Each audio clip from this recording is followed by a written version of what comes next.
मुनमुन अपनी माँ के साथ पेड़ पर एक घोंसले में रहा करती थी। उसके पिता पहले ही गुजर चुके थे और उसके लिए दाने माँ ही लाया करती थी। जंगल में खतरनाक जीवों का राज था और मौसम भी गरीबी में आटा गीला करने का काम करता था। माँ, लगता है आज बारिश होने वाली है। हाँ बेटा, लग तो रहा है। आजा, तू सो जा, अभी मौसम काफी खराब है। कल सुबह मौसम खुलते ही तेरे लिए खाने को दाना ले आऊंगी। मुनमुन और उसकी माँ घोंसले के अंदर आराम से सो जाते हैं, लेकिन रात में अचानक से तेज हवा चलती है और घोंसला नीचे गिर जाता है। माँ, माँ, आप किधर हो? माँ से कोई जवाब ना मिलने पर मुनमुन रोने लग जाती है। बेटा, इधर हूँ मैं, घोंसले के नीचे। माँ, रुको, मैं निकालती हूँ आपको। मुनमुन अपनी माँ को निकाल लेती है। माँ, हमारा घर तो टूट गया, अब हम कहाँ जाएंगे? कोई बात नहीं बेटा, हम आज रात किसी पेड़ की डाली पर गुजारा कर लेते हैं। कल सुबह तिनके इकट्ठा करके हम अपना नया घर तैयार कर लेंगे। हाँ माँ। नए घर की बात सुनकर मुनमुन खुश हो जाती है। तभी उसकी माँ चिल्लाने लगती है। बेटा मुनमुन, बेटा, मैं उड़ नहीं पा रही हूँ। लगता है मेरा दायां पंख घायल हो गया है। अब शायद ही मैं कभी उड़ पाऊँ। ये सुनकर मुनमुन रोने लगती है और कहती है, माँ, ऐसा मत कहो, तुम जल्दी ठीक हो जाओगी। मैं हम दोनों के लिए घोंसला बनाऊंगी। तभी मुनमुन को पास ही एक घायल चिड़िया दिखती है। मुनमुन उस चिड़िया के पास जाती है। चिड़िया बहन, ओ चिड़िया बहन, तुम कैसी हो? बहन, मैं घायल हो चुकी हूँ और अब शायद ना बचूं। तुम उड़ जाओ। ये कहते कहते वो चिड़िया बेहोश हो जाती है और मुनमुन रात भर अपनी माँ और उस चिड़िया की देखभाल करती है। सुबह होते ही मुनमुन तिनके इकट्ठा करने निकल पड़ती है और कुछ ही समय में एक छोटा सा घोंसला बनाकर तैयार कर लेती है। देखो माँ, अपना घर तैयार हो गया, लेकिन ये ज्यादा मजबूत नहीं लग रहा और ना ही ज्यादा बड़ा है। कोई बात नहीं बेटा, तुमने काफी अच्छा बनाया है। मेरा पंख ठीक हो जाने दो, फिर तुम्हारे लिए एक अच्छा बड़ा घर बना दूंगी। मुनमुन की नजर फिर उस घायल चिड़िया पर पड़ती है। वो अभी भी वहाँ बेजान पड़ी हुई थी। बहन उठो, देखो मैंने एक नया घर तैयार किया है, वहाँ चलकर आराम करो। मुनमुन कुछ पक्षियों की मदद से घायल चिड़िया को अपने घर ले आती है। माँ, मैं आपको और चिड़िया बहन के लिए दाना लेकर आती हूँ, आप दोनों घर में आराम करो। मुनमुन अपनी माँ और उस घायल चिड़िया को खाना खिला देती है और कुछ दिनों में दोनों ठीक होने लगते हैं। एक दिन सुबह मुनमुन और उसकी माँ देखते हैं कि वो दूसरी चिड़िया घर पर नहीं थी। माँ, चिड़िया बहन किधर है? अब वो उड़ने की स्थिति में थी, तो शायद वो अपने घर चली गई होगी। तो क्या अब वो कभी वापस नहीं आएगी? बेटा, तुम उदास मत हो, तुमने उनकी बहुत देखभाल की और तुम्हारी ये दयालुता देखकर मैं बहुत खुश हूँ। इतने में मुनमुन देखती है कि उसकी सहेलियाँ उससे मिलने आई है। चलो मुनमुन, खेलने चलते हैं। जरा आसमान के काले बादल देखो, ये कभी भी बरस सकते हैं। तुम सभी जल्दी से मेरे घर के अंदर आ जाओ, हम बाद में खेलने चलेंगे। खराब मौसम को देखते हुए मुनमुन की सहेलियाँ उसके घर के अंदर जाती हैं। अरे ये क्या मुनमुन, तुम्हारा घर तो बहुत छोटा है, इसमें तो हम सभी बनेंगे ही नहीं। तुम सभी घर में बैठ जाओ, मैं पेड़ की डाली पर बैठ जाऊंगी। अभी मुनमुन बाहर आकर बैठी ही थी कि बाज का एक झुंड पेड़ की डालियों पर आकर बैठ जाता है। चलो चलो बेटा लोग, तुम सभी ये जगह खाली करो, यहाँ हम लोग रहेंगे। बाज भैया, मैं अभी उड़ने की स्थिति में नहीं हूँ, तो कृपा करके आप सभी किसी और डाली पर चले जाइए। हाँ बाज चाचा, अभी मेरी माँ की तबीयत सही नहीं है। बाज अपने पंख को घोंसले पर मारता है और घोंसला पूरी तरह हिल जाता है। चलो बहनों, हम सब निकल चलते हैं, नहीं तो ये बाज हमें भी मार डालेगा। हमें नहीं रहना मुनमुन तुम्हारे इस छोटे से घर में, हम तो अपने घर चले। इतना कहकर सारी चिड़िया मुनमुन को मुश्किल में अकेला छोड़कर भाग जाती है। बाज भैया, हम पर थोड़ा रहम कीजिए। निर्दयी बाज ने दोनों माँ बेटी की एक नहीं सुनी और एक बार और पंख मारकर मुनमुन का घर गिरा दिया और मुनमुन की माँ भी घोंसले के साथ ही नीचे गिर गई। माँ, आप ठीक तो हो ना?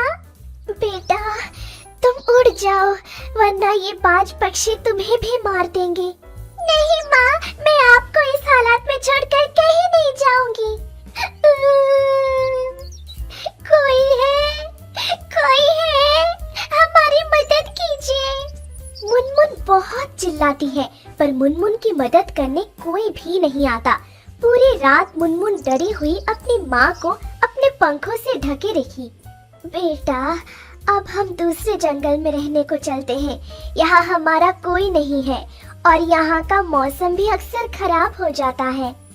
हाँ माँ, अभी आप यहीं रुको, मैं आपके लिए कुछ खाना लेकर आती हूँ, फिर चलेंगे। मुनमुन दाना खोजने निकल जाती है। कल की बारिश और आंधी ने तो जंगल में मौजूद सभी के घोंसले बर्बाद कर दिए। अब हमारे पास ना ही खाने को दाना है और ना ही रहने को घर। चाचा, आप परेशान मत होइए, हम सब मिलकर दूसरे जंगल चलते हैं। वहाँ का मौसम इतना खराब नहीं होता। तुम पागल हो गई हो क्या मुनमुन? पता है उस जंगल के पक्षी और जानवर कितने खतरनाक है। वहाँ पर कोई भी बाहर का पक्षी नहीं रह पाता। ये सब सुनकर मुनमुन डर जाती है और दाना लेकर वापस आती है। अरे माँ तो इधर है ही नहीं, कहीं किसी बाज उन्हें ले तो नहीं गए? माँ, कहाँ हो आप? माँ, माँ। मुनमुन, बेटा मुनमुन, ये तो मेरी माँ की आवाज है। माँ, किधर हो आप? बेटा, ऊपर देखो। माँ, आप ठीक तो हो? और ये इतना बड़ा घर किसका है? बेटा, ये घर अपना ही है। अपना घर? मुनमुन की माँ कुछ बोलती इसके पहले ही मुनमुन उस चिड़िया को देखती है जो कि पिछली बार मुनमुन की माँ के साथ घायल हो गई थी। अरे आप वापस आ गई? आप कहाँ चली गई थी? मुझे माफ कर दो, मेरे साथी मुझे लेने आ गए थे और बिना कुछ बोले ही मुझे जाना पड़ा। पर जैसे ही मैंने ये सुना कि तुम्हारे जंगल में फिर से मौसम बिगड़ गया है तो मुझे लगा तुम्हें शायद मेरी जरूरत होगी और मैंने और मेरे साथियों ने ये पक्का घर तुम्हारे लिए बना दिया है। अब किसी भी मौसम में तुम्हारे घर को कुछ नहीं होगा। मुनमुन और उसकी माँ काफी खुश थी और तभी मुनमुन की वो सहेलियाँ आ जाती है। उनका घोंसला भी टूट चुका था और मुनमुन ही उनके टूटे घर को जोड़ने में उनकी मदद करने वाली थी, जिन्होंने मुश्किल वक्त में उसका मजाक बनाया था। मुनमुन, हमें माफ कर दो। क्या हम और हमारे परिवार वाले आज रात तुम्हारे घर पर रुक सकते हैं? अरे बिल्कुल रुक सकती हो और कल सुबह होते ही हम सब तुम लोगों का घोंसला भी बना देंगे। अगले दिन सभी पक्षियों का घोंसला बन जाता है और सभी पक्षी अपने अपने घोंसले में खुशी से रहने लगते हैं। शिक्षा, मुश्किल से मुश्किल समय में भी हमेशा दया का भाव रखना चाहिए। दूसरों का अच्छा करने वालों के साथ हमेशा अच्छा ही होता है। ऐसा करोगी तो मैं तुम लोगों को यहाँ से निकाल दूंगी। मेरी नींद खराब हो जाती है। सोने के वक्त भी तुम लोग मेरे सर पर पॉटी करते हो। नहीं नहीं, हम लोगों को क्षमा कर दो नागिन। सिमुलतुली के जंगल में टूना और टुनिया नाम के दो पंछी रहते थे। 2-3 दिन से लगातार बारिश होने की वजह से उन दोनों के घर टूट गई। बड़ी मुश्किल से भी उन दोनों वहाँ पर ही रहते हैं। बारिश रुक जाने के बाद टुनिया टुन्ना को कहती है, सुनो टुन्ना, हमारी घर तो पूरी तरह से टूट गई है। इस छोटी पेड़ में घोंसला बनाना ही हमारी गलती था। एकदम ठीक टुन्ना, अगर बड़े पेड़ में हम लोग घोंसला बनाते तो ऐसा नहीं होता। तुम्हारा तो अंडा देने का वक्त भी आ चुका है। चलो हम लोग सोनाझुरी जंगल में वो जो बड़ा सा पेड़ है वहाँ पे घोंसला बनाएंगे। इसके बाद टुनिया और टुन्ना सोनाझुरी जंगल में चली जाती है और वहाँ जाके वो घोंसला बनाते हैं। उस पेड़ पे थी एक नागिन। वो नागिन उन दोनों को घर बनाते हुए देखती है और बहुत गुस्सा होते हैं और मन ही मन कहती है, अच्छा ये बात है। इस पेड़ में जहाँ मैं रहती हूँ वहाँ पर कोई आने की हिम्मत नहीं करता। वहाँ पर तुम लोग घोंसला बना के रहोगी। मैं तुम लोगों को रहने नहीं दूंगी। मैं इससे पहले बहुत पक्षियों की घोंसला तोड़ दिए थे। मेरे इस पेड़ में मैं किसी को रहने नहीं देती और तुम लोगों को भी नहीं दूंगी। उन दोनों मिलकर सारा दिन घोंसला बनाया। अगले दिन सुबह टुन्ना ने कहा, देखो तुम्हारा तो अंडा देने का समय भी हो गया है और हम लोगों का घोंसला भी तैयार हो गया है। सचमुच इतना सुंदर घोंसला होगा मैं नहीं सोची थी। मैं तो बहुत खुश हूँ और यहाँ पर शांति से हम लोग रह पाएंगे, तूफान होने के बाद भी। नागिन उन दोनों की बातें सुन रहे थे और मन ही मन कहते हैं, रुक, तुम लोगों को मजा चखाती हूँ। बहुत मजा आ रही है ना? देखती हूँ तुम लोग कैसे यहाँ पर रहते हो। मैं तो तुम लोगों को नहीं रहने दूंगी। उस पेड़ के चारों तरफ बहुत ही साफ सुथरा था, लेकिन वो पंछियां पॉटी करना शुरू कर देती है। वो जगह भी बहुत गंदी हो गई। अगले दिन सुबह नागिन ने उस गंदी जगह को देखकर कही, छी छी छी छी छी छी, मेरा प्रिय पेड़ को ये लोग कितना गंदा कर दिया है। छी, आसपास क्या कर रखा है? पूरी रात ये लोग पॉटी करके गंदा कर दिया है। रोज ऐसे ही चलता रहा तो मैं ही यहाँ पर रह नहीं पाऊंगी। उसी दिन सुबह टुन्ना ने कहा, तुम्हारा तो अंडा देने का समय हो गया है। कुछ खाने का इंतजाम तो करना पड़ेगा। ये तो हमारे लिए नया जगह है और यहाँ पे खाने का कुछ दिख भी नहीं रहा है। चलो थोड़ा दूर जाके कुछ खाने का ले आए हम लोग। ये कह के वो दोनों जब खाना ढूंढने के लिए जाती है, तब वो नागिन जाके जोर जोर से मार मार के उन दोनों के घर को तोड़ देती है और कहती है, देख अब कैसे लगती है। तुम लोग आके देखोगे, तुम लोगों का घोंसला और नहीं है। अब देखती हूँ तुम लोग कैसे यहाँ पर रहोगे, कैसे यहाँ पर अंडे दोगे। ये जगह तो पूरी गंदा कर दिया है पॉटी कर करके। उधर उन दोनों ने खाना ढूंढने के लिए इधर उधर घूमते हुए नदी के किनारे जाकर बैठी। तभी उन दोनों के साथ नीनी और पॉपी का मुलाकात हुई। नीनी और पॉपी उन दोनों के पहले वाली घोंसले के पास रहता था। क्या हुआ तुम लोग यहाँ पर? घर टूट जाने के बाद तुम लोग तो दिखाई नहीं देते। हम लोग यहाँ सोनाझुरी जंगल में रहते हैं। मैं तो अंडा दूंगी। अंडा देने के बाद तो एक अच्छा घर चाहिए ना, इसीलिए यहाँ पर एक बड़ा सा पेड़ में घोंसला किया है। तुम लोग एक दिन आओ, सब एक साथ मिलकर मजा करेंगे। तू पहले अंडे दे, उसके अंदर से बच्चे निकल आए, उसके बाद एक दिन तुम्हारे बच्चे को देखने जाऊंगा। ढेर सारे शुभकामनाएं। अच्छा ठीक है, तुम लोग वही करो। चलो टुनिया, अब हम लोग घर वापस जाए। जब वो दोनों लौट आई और देखा कि उन दोनों की घोंसला नीचे गिरा हुआ था। ये क्या टुन्ना, हमारा इतना बड़ा नुकसान किसने किया? हाय हाय हाय हाय, अब क्या होगा? हमने इतना मेहनत करके ये घोंसला बनाया था, पूरी टूट गई है। नया घर बनाने में बहुत कष्ट होगी। आज तो तूफान भी नहीं हुआ है, फिर ये घर कैसे टूट गया? मुझे लगता है कोई जानबूझकर ये सब किया है। अच्छा टुनिया, तुम इतना सोच क्यों रही हो?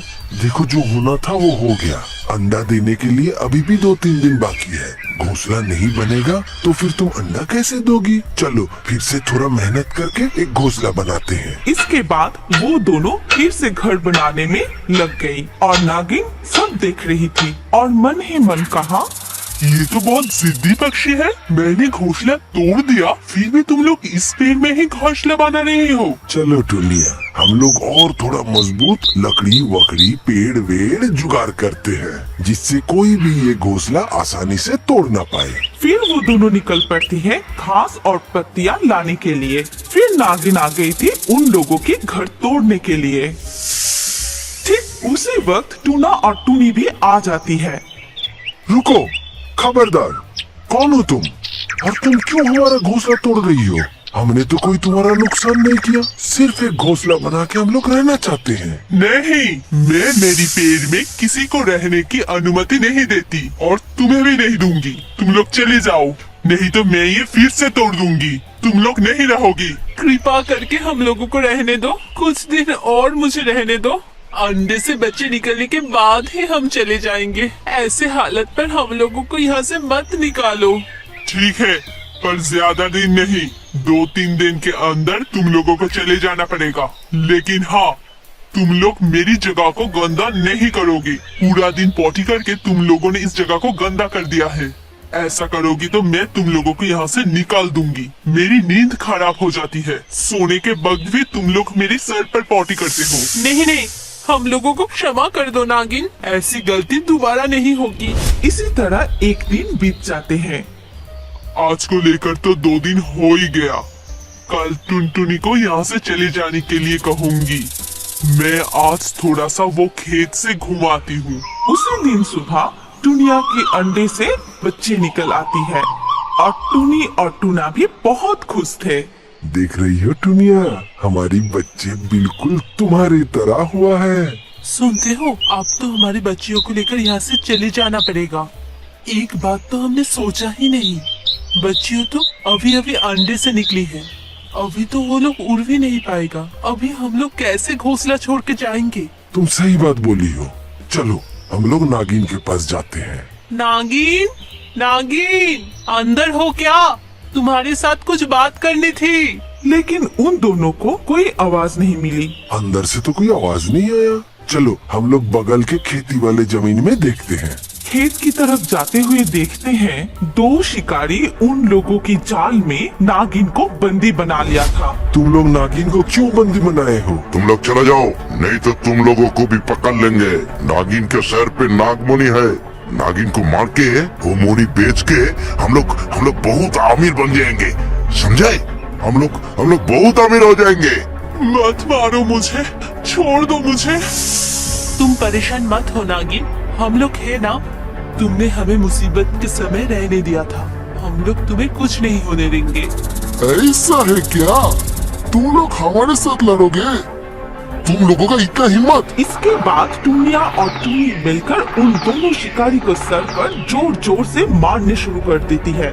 फिर वो दोनों घायल होकर तड़पने लगता है। फिर टुनी और टूना मिलकर अपनी चोंच से जाल को काटना शुरू कर देती है और नागिन को वहाँ से मुक्ति दिलाती है। सच में आज तुम लोग नहीं रहते तो मैं जिंदा ही नहीं रहती। मैंने तुम लोगों के साथ गलत किया। तुम लोगों को कहीं जाने की जरूरत नहीं है। तुम लोग मेरी घोंसले में ही रहो, हम लोग एक साथ मिलजुल के रहेंगे। सच सचमुच हमारी परेशानी दूर हुई। ये देखो नागिन, हमारी बच्ची। सुनो, तुम लोगों को एक बात बताती हूँ। तुम लोगों की बच्ची बहुत खूबसूरत है। इन लोगों को अच्छे से देखभाल करना। मेरे पास और एक जादुई नागमणि है जो मैंने किसी को नहीं बताया। उस नागमणि को जो खाना बताओगे वो खाना तुम्हारे सामने ला देगी। उसके बाद नागिन जाकर वो मोनी उन दोनों के हाथ में सौंप देती है और वो सब मिलकर बहुत खुशी से आनंद के साथ रहने लगती है।